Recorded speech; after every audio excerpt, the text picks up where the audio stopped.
Aliza talk के मुआज़्ज़िज़ सामीन को अलीज़ा कमल का सलाम। दोस्तों, उम्मीद करती हूँ आप सब खैरियत से होंगे, जहाँ रहें खुश रहें। अगर आपने अभी तक मेरे ये 2 चैनल सब्सक्राइब नहीं किए तो अभी सब्सक्राइब कर लें। आज मैं आपको 2 सच्ची कहानियाँ सुनाने जा रही हूँ। ये कहानियाँ मुझसे मुख्तलिफ लोगों ने इंस्टाग्राम पर शेयर की हैं। कहानियों को अंजाम तक जरूर सुनिएगा। बढ़ते हैं आज की पहली कहानी की जानिब। मैं अब भी सोचती हूँ, क्या वाकई मैं मनहूस थी? ये एक ऐसा सवाल है जिसका जवाब मैं आज तक नहीं ढूंढ सकी, मगर ये सवाल सांप की तरह मेरे वजूद से लिपटा हुआ है। जब से होश संभाला, यही एक जुमला मेरे कानों में जहर खोलता रहा।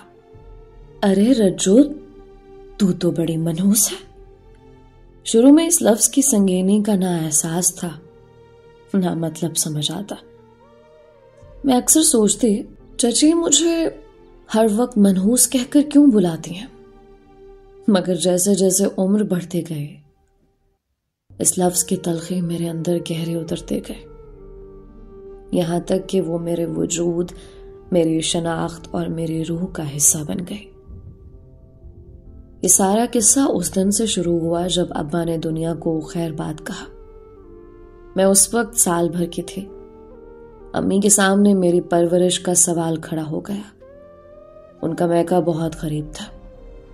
अगर वो वहां चली जाती तो उनकी दोबारा शादी कर दी जाती, मगर अम्मी ने दोबारा सुर्ख दुपट्टा सजाने की बजाय बेवगी की सफेद चादर ही ओढ़ने का फैसला किया।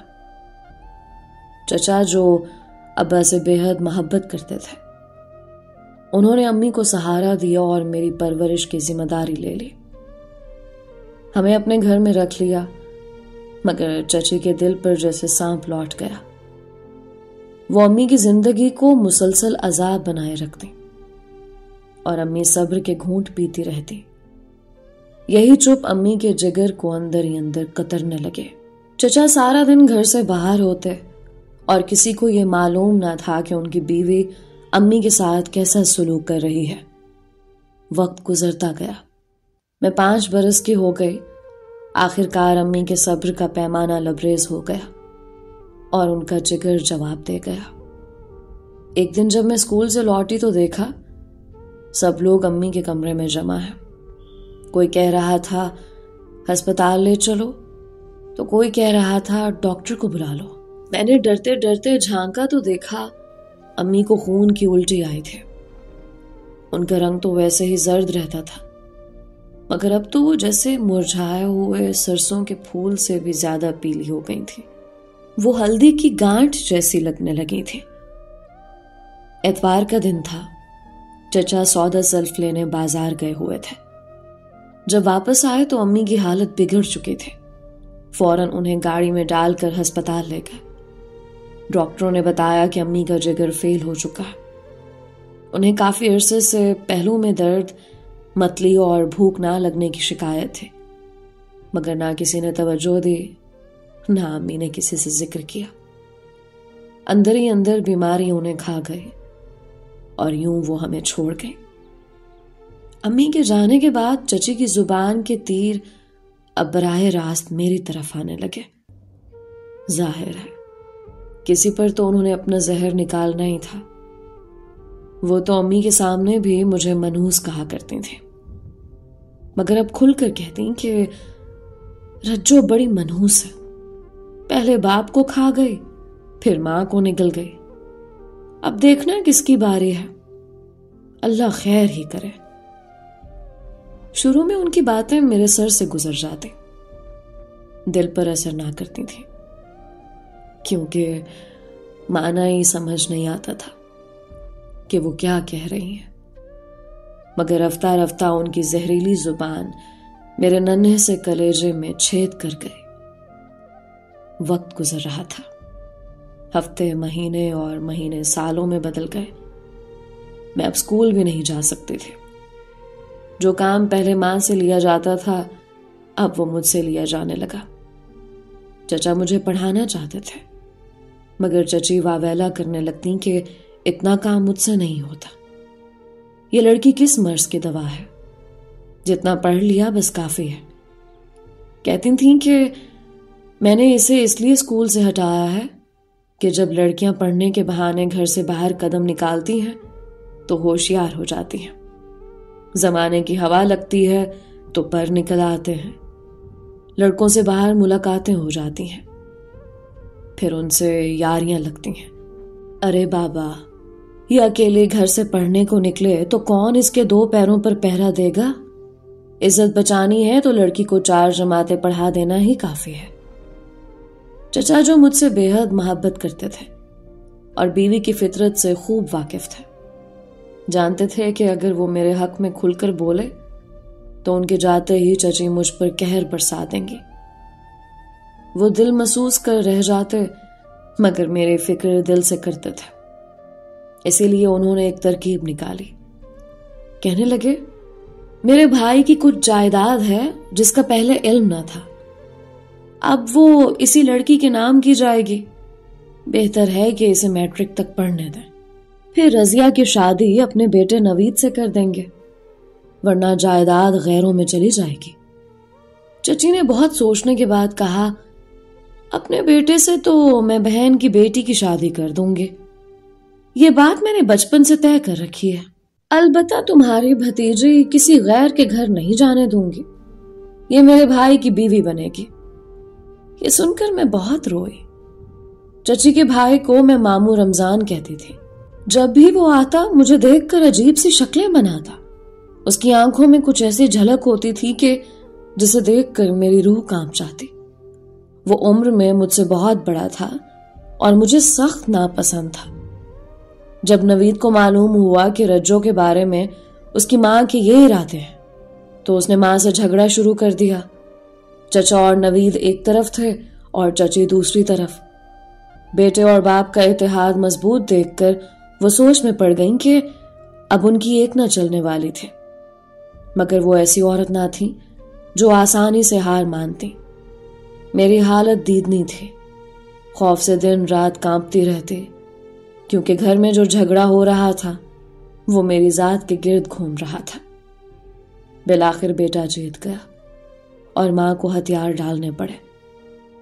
मेरी उम्र बामुश्किल 16 बरस थी कि मेरी शादी नवीद से हो गई, जो मुझसे सिर्फ 3 साल बड़ा था।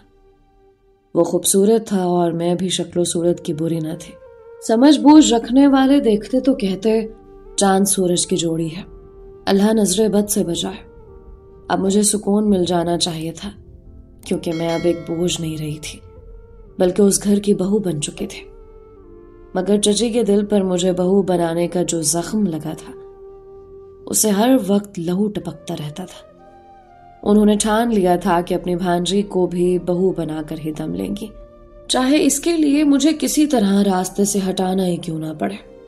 शादी का पहला साल मैंने चची के कड़े तेवरों के साए में सहम सहम कर गुजारा। मेरी एक बेटी हुई, वो तो खुश ना थी, लेकिन हम मियाँ बीवी इतने खुश थे जैसे हमें हमारी मंजिल मिल गई हो।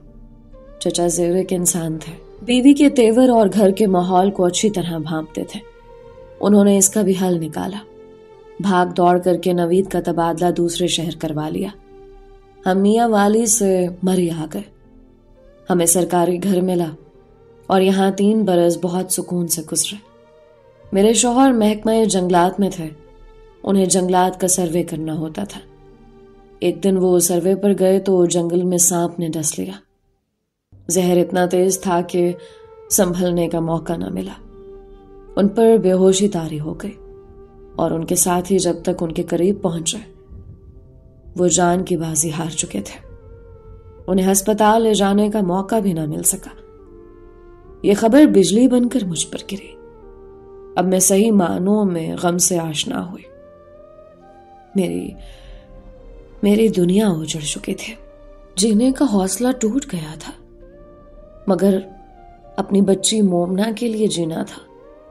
मैं खुद यतीम होकर पली थी, यतीमी का दुख जानती थी। मैं किसी तौर अपनी बेटी को बेरहम जमाने के हवाले नहीं करना चाहती थी। शायद मैं अपनी माँ जैसा ही नसीब लेकर पैदा हुई थी।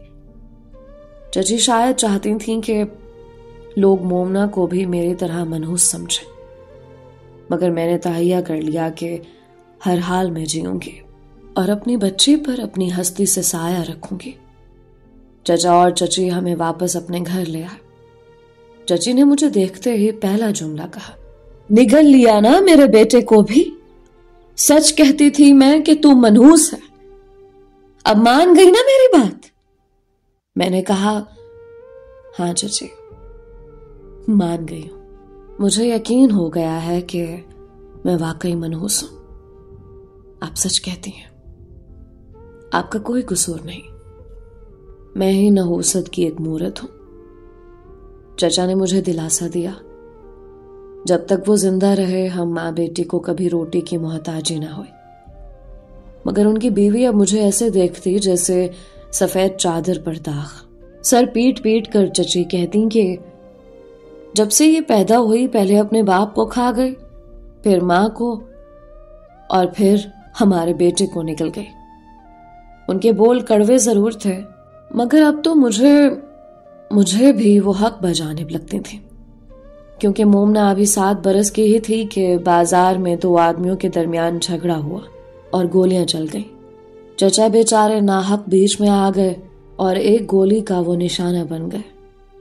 जब पैर दर पैर ऐसे वाकयात हों तो इंसान सोचने लगता है कि अगरचे सब कुछ अल्लाह की रजा से होता है, लेकिन कभी कभार ये भी लगता है कि शायद ये रब की नाराजगी का इजहार है। नाराजगी बच्ची पर थी या मैं ही सब्ज कदम थे, ये फैसला सिर्फ रब की जात ही जानती है। हम इंसान तो महज खिलौने हैं, कभी हालात के थपेड़ों में उलझ जाते हैं, कभी तकदीर के तीर का निशाना बन जाते हैं।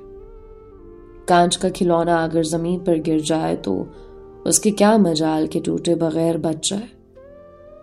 बेवा होते ही चची मैके चले गए। चचा की कुल जायदाद और रुपए पैसे को उनके भाइयों ने अपनी तहवील में ले लिया, हत्ता कि वो मकान भी जिसमें हम सब रहते थे। उनके मैके वाले मुझसे मकान खाली कराने आ गए। मैंने लाख मिन्नत समाजत की कि ये मेरी बच्ची के दादा का घर है, मैं इस मासूम को लेकर कहां जाऊं। इस घर में मोमना का भी हक है, हमें सर छुपाने को एक कमरा दे दीजिए, तब तक तो रहने दें जब तक इसकी शादी ना हो जाए। इस पर रमजान ने कहा, एक सूरत में रह सकती हो, मुझसे निकाह कर लो।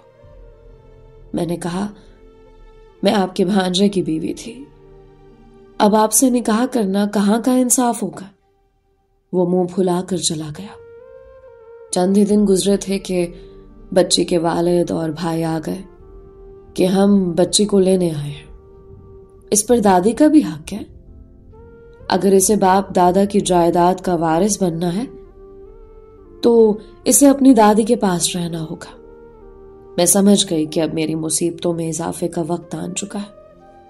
बच्ची को सास के हवाले किया ताकि वो मेरे खिलाफ मजीद कांटे ना बिछाए। मैंने कहा, आप शौक से पोती को रखिए, मगर मुझे भी साथ रखना होगा। मेरा आपके सिवा कोई नहीं, कोई ठिकाना भी नहीं, कहां जाऊंगी। सास ने कहा, निकाह तो कर सकती हो, ठिकाना भी मिल जाएगा। तुम निकाह सानी पर राजी हो जाओ, महफूज हो जाओगे। अभी तुम्हारी उम्र ही कितनी है। मेरे भाई को पसंद नहीं करती हो तो रमजान ना सही, मैं किसी और अच्छे इंसान से तुम्हारा निकाह करवा देती हूँ। बच्ची से भी दूर ना रहोगे। तुम अक्ल से काम लो, सोचो अगर कल मैं मर गई तो तुम कहां जाओगी। बच्ची की खातिर मैंने सास की बात मान ली। उन्होंने मेरा निकाह अपने चचाजाद भाई शबीर से करवा दिया। वो एक अच्छा इंसान था, जब तक जिंदा रहा मुझे कोई तकलीफ ना होने दी, लेकिन उसकी जिंदगी ने वफा ना की। वो मुझसे उम्र में बड़ा था, मेरे साथ 12 बरस गुजार कर वफात पा गया। 1 साल बाद मेरी बेटी मोमना भी दुनिया से रुखसत हो गई। वो 18 बरस की हो रही थी मुझे उसकी शादी की फिक्र खाए जा रही थी। मैंने अपने ससुर से जिक्र किया कि वो बुजुर्ग हैं, निकाह ख्वाह भी हैं, कई घरों से मरासिम रखते हैं, शायद किसी नेक नौजवान का रिश्ता तलाश करते हैं। मुझे क्या मालूम था कि ये रणवे जाने कब से दिल में दूसरी शादी का अरमान दबाए बैठे। उन्होंने जो बात कही वो मेरे लिए किसी सदमे से कम न थी। कहने लगे, किसी आलिम से पूछता हूं कि क्या बहू के पहले शौहर की बेटी से निकाह जायज है? अगर इजाजत हो तो मैं ही मोमना से निकाह करके तुम्हें सहारा दे देता हूं। ये सुनकर मेरे पैरों तले जमीन निकल गई। क्या बेवा औरत को जिंदगी की सांसें कायम रखने के लिए ऐसी ही भयानक कुर्बानियां देनी पड़ती हैं? बहरहाल मैं किसी सूरत ये कुर्बानी देने को तैयार न थी। सोचा अब मुझे ससुर का घर छोड़ देना चाहिए। वो तो मोमना से निकाह की तैयारियों में लगे हुए थे और मैं बेटी को लेकर फरार होने की मंसूबाबंदी कर रही थी। हमारे घर की मुलाजमा से मैंने अपनी मुश्किल बयान की। उसने अपने भाई को, जो सरगोधा में फौज में हवलदार था, सारा अहवाल लिख भेजा। वो अच्छा इंसान था। उसने हमारी मदद की हामी भर ली। मुलाजिमा मुझे और मोमना को सरगोधा ले आए। हम कई दिन उसके घर छुपे रहे। मुझे डर था कि ससुर हमें जरूर हरासा करेंगे। मुलाजिमा के भाई ने मुझे बहन बना लिया और एक मुनासिब लड़का तलाश करके मोमना की शादी करवा दे। जिस रोज मेरी बेटी की शादी हुई, मेरे सर से बरसों का बोझ उतर गया और मैं पहली बार सुकून से सो सकी। मेरा दामाद बहुत अमीर न था, मगर उसने हमें इज्जत और आराम दिया। वो भी फौज में एक मामूली मुलाजिम था। मैं सोचती हूं, मेरी तो एक ही बेटी थी और मैं उम्र भर मुश्किल में घिरी रही। जिन औरतों की कई जवान बेटियां होती हैं, वो इस मुआशरे में कैसे इज्जत से जीती होंगी। इस समाज में बेवा मां होना, वो भी जवान बेटियों की, वाकई एक कड़ी आजमाइश है। दोस्तों, ये थी एक बेवा मां की सच्ची कहानी। हमारे मुआशरे में यही सब हरकतें होती हैं एक औरत के साथ। बढ़ते हैं आज की दूसरी कहानी की जानिब। दादू खान मेरा जयाला भाई था, कड़ियल जवान और बहादुर। मैं तो सोच भी नहीं सकती थी कि कभी वो ऐसी बुज़दिलाना हरकत कर गुजरेगा। दादू खान को अपनी बीवी शीरीन से बेहद मोहब्बत थी, ऐसी फरेफ्तगी के जिसकी मिसाल नहीं मिलती। सच तो यह है कि शीरीन की दुनिया से जाने के बाद मेरा शेर दिल भाई भी जीते जी ही मर गया। शीरीन के बाद उसकी जिंदगी वीरान हो गई। वो जैसे अपने हवास खो बैठा। हर वक्त उसके लबों पर एक ही फिक्र रहता था, जिंदगी सजा हो गई। आदमी की जिंदगी सजा हो गई। जब भी मैं अपने भाई के लबों से ये फिक्र सुनती तो हैरत में डूब जाती कि आखिर इस बात का क्या मतलब है कि जिंदगी सजा हो गई। ये खुद कलामी थी या कोई पछतावा? इस फिक्रे के पीछे कोई अंधोनाक कहानी मालूम होती थी। और वाकई एक दिन मुझ पर यह राज खुल गया कि शीरीन को दुश्मनों ने नहीं मारा था, बल्कि खुद उस पर फरेफ्ता रहने वाले उसके महबूब शौहर ने अपने हाथों मौत के हवाले किया था उसे। उसके लिए जिंदगी सजा हो गई थी। तभी तो उसके लिए जिंदगी सजा हो गई थी। बात यह थी कि शीरीन साथ थी तो एक दुनिया साथ थे, वो ना रही तो कुछ भी ना रहा। दिल में उमंग नहीं रही, ना फूलों में रंग, ख्वाब नहीं रहे, ना ख्याल। दादू खान के लिए उस दिन सुख चैन हराम और जीना दुश्वार हो गया। हर सांस एक फर्द जुर्म, हर सोच एक सूली, हर ताल्लुक एक वाहिमा, हर रिश्ता एक फरेब। यकीन बिछड़ गए, जज्बे सो गए, आरजुओं को मौत आ गई। दादू खान फांसी से तो बच गया, मगर जिंदगी खुद उसके लिए सजा हो गई। ये कैसे हुआ, ये मैं आपको बताती हूँ। मरने से कबल दादू भाई ने मुझे बताया था कि अगर मैं जानता कि शीरीं बिन जिंदा रहना मुहाल होगा तो खुद भी उस आग की लपटों में जलकर भस्म हो जाता, जिसने उसे एक बार ही आग में जला दिया था, मगर मुझे 1000 बार जलाकर भी सर्द न किया जा सका। आज मेरे दिलो दिमाग में, जिस्म जान में, रग रग में, नस नस में ये आग दोज़ख बनकर जल रही है। रूह की पाताल में ये वो आतिश फिशा है जो ना ठंडा होता है और ना फना, जिसके 1000 दहाने हैं। शोले अपनी सुर्ख जुबानें निकाले मेरे वजूद की हर खूबसूरती को चिंगारियों की मानद चटखाते रहते हैं, सिर्फ इसलिए कि मुझे शीरीं से मोहब्बत थी। इस आग को ठंडा करने के लिए फिर मैंने एक दूसरी आग सुलगाई। उसमें अपनी मोहब्बत, घर बार, खुशियां सभी कुछ झोंक दिया। अपना आशियाना जलाया, घर फूंक तमाशा देखा। शीरीं मेरी जिंदगी थी, वो सोते जागते हर दम मेरी नजरों में समाई रहती। मैं घर से बाहर जाता तो उसका महकता हुआ तनफ्फुस मेरे साथ साथ चलता। घर आता तो उसका वजूद मेरे वजूद का हिस्सा बन जाता। मैं उसके बगैर नामुकम्मल और वो मेरे बगैर अधूरी थी।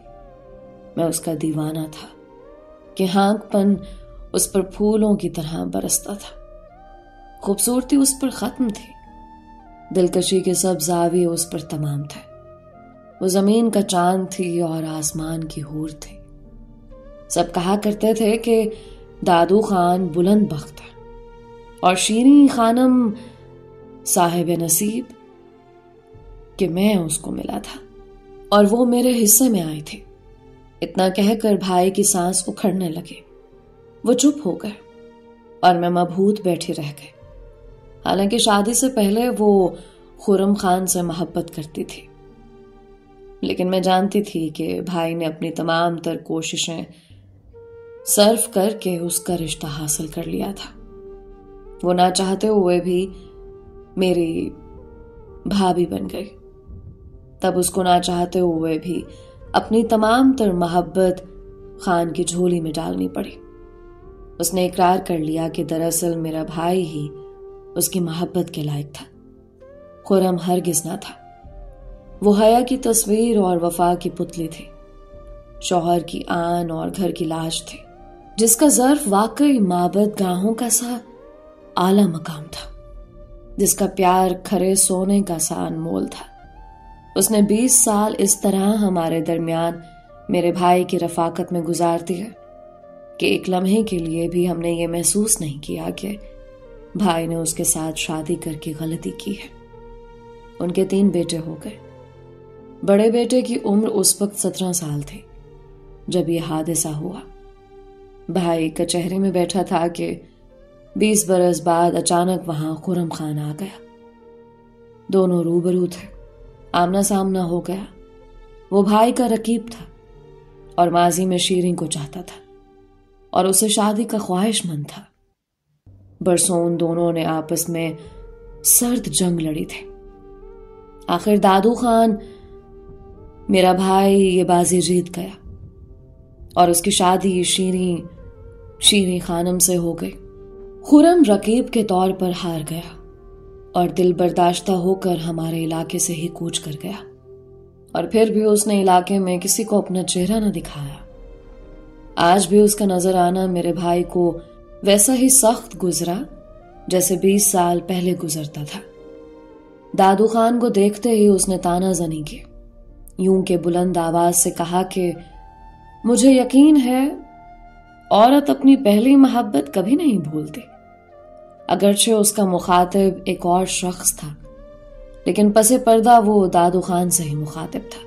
ये और बात है कि ये हमारी मजबूरी किसी और से निभाह करती रही। यूं भरी कचहरी में माजी का अफसाना सुनाते हुए उसने मेरे भाई की पगड़ी उछाल दी थी। भाई ने अपनी आखिरी सांसों में फिर इस राज से पर्दा उठा दिया।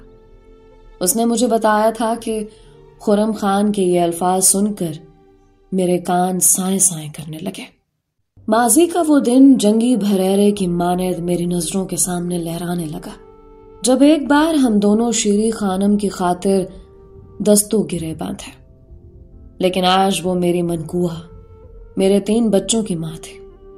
मैं किसी गैर की जुबान से अपनी बीवी का नाम कैसे बर्दाश्त कर सकता था। मैं आप से बाहर हो गया।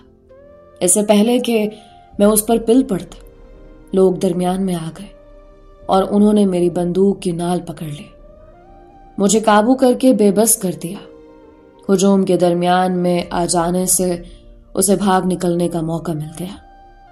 वो चला गया, मगर मेरी लाखों की इज्जत खाक में मिल गई। वो मेरी सुकून भरी दुनिया में जलती हुई मशल फेंक कर चलता बना था। उस तौहीन का मैं उसको एक ना भूलने वाला सबक देना चाहता था। सो और तो कुछ न सूझा, मैंने उसके भाई की खड़ी फसल को आग लगा दी। खुरम खान कब चुप बैठने वाला था। रात ही को वो भाइयों के हमराह आ गया। उनके हाथों में मशलें थी। वो हमारे घर को आग लगाने आए थे और मकान को खाली किए बिना चारा न था। उन्होंने कहा, खान, मकान खाली कर दो। मैंने हुक्म दे दिया और घर के तमाम अफराद बाहर निकल गए। 15 मिनट बाद उन्होंने दोबारा ललकारा कि ये आखिरी ललकार है, तुम्हें सांस का थोड़ा दिया है, निकल सकते हो तो निकल जाओ। सांस का थोड़ा मतलब ये था कि हमने दुश्मन होकर भी तुम पर यह एहसान किया है कि अपनी जिंदगी बचा सकते हो तो बचा लो। उसके बाद उन्होंने घर की चौखट, दरवाजों और छतों को नजर आतिश करना शुरू कर दिया। भाई ने एक लंबी सांस खींची और कहा, मेरी हमशेरा। तो फिर ऐसा नजारा कौन बर्दाश्त करता है। मेरी आंखों के सामने मेरी दुनिया, मेरी जन्नत जल रही थी। वो घर जो हमारी मोहब्बत का गहवारा और मेरे बच्चों की महफूज पनाह थी।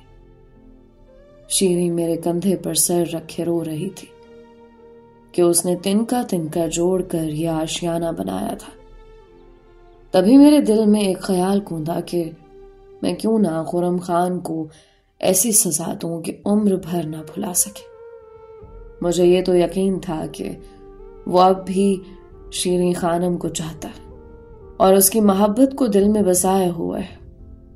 सो जोश में मुझको ये भी याद ना रहा कि शीरी मेरी मोहब्बत है, मेरे 3 बच्चों की मां है। मैंने उसको उठाया और अपने जलते हुए मकान के अंदर शोलों की नजर कर दिया। वो चीखती चिल्लाती फरियाद करती रह गई। उसको जलते देखकर खुरम खान तो जैसे पागल हो गया। अगर उसके भाई उसको काबू ना कर लेते तो वो शीरी को बचाने यकीनन आग में कूद जाता। भाई की आंखों से आंसू जारी थे।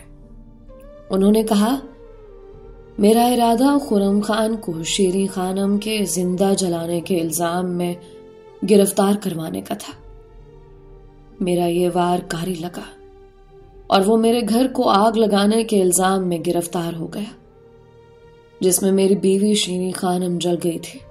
शीरी के जिंदा जलाए जाने के जुर्म में उसको फांसी हो गई, क्योंकि इलाके के लोगों ने यही गवाही दी थी कि जलती मशल मकान पर सबसे पहले खुरम खान ने फेंकी थी।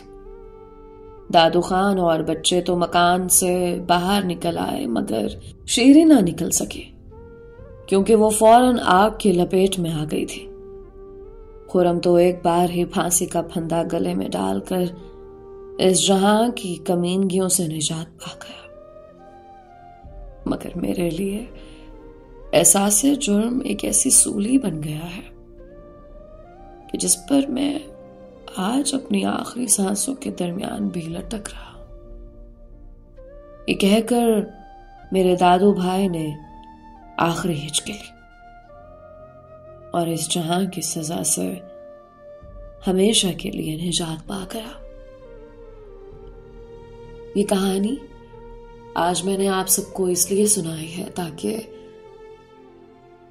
आप लोग इस कबायली लड़ाई और इस दरिंदगी से निजात पाएं। खुदारा अपने दिलों और अपने जहनों को वुसअत दीजिए।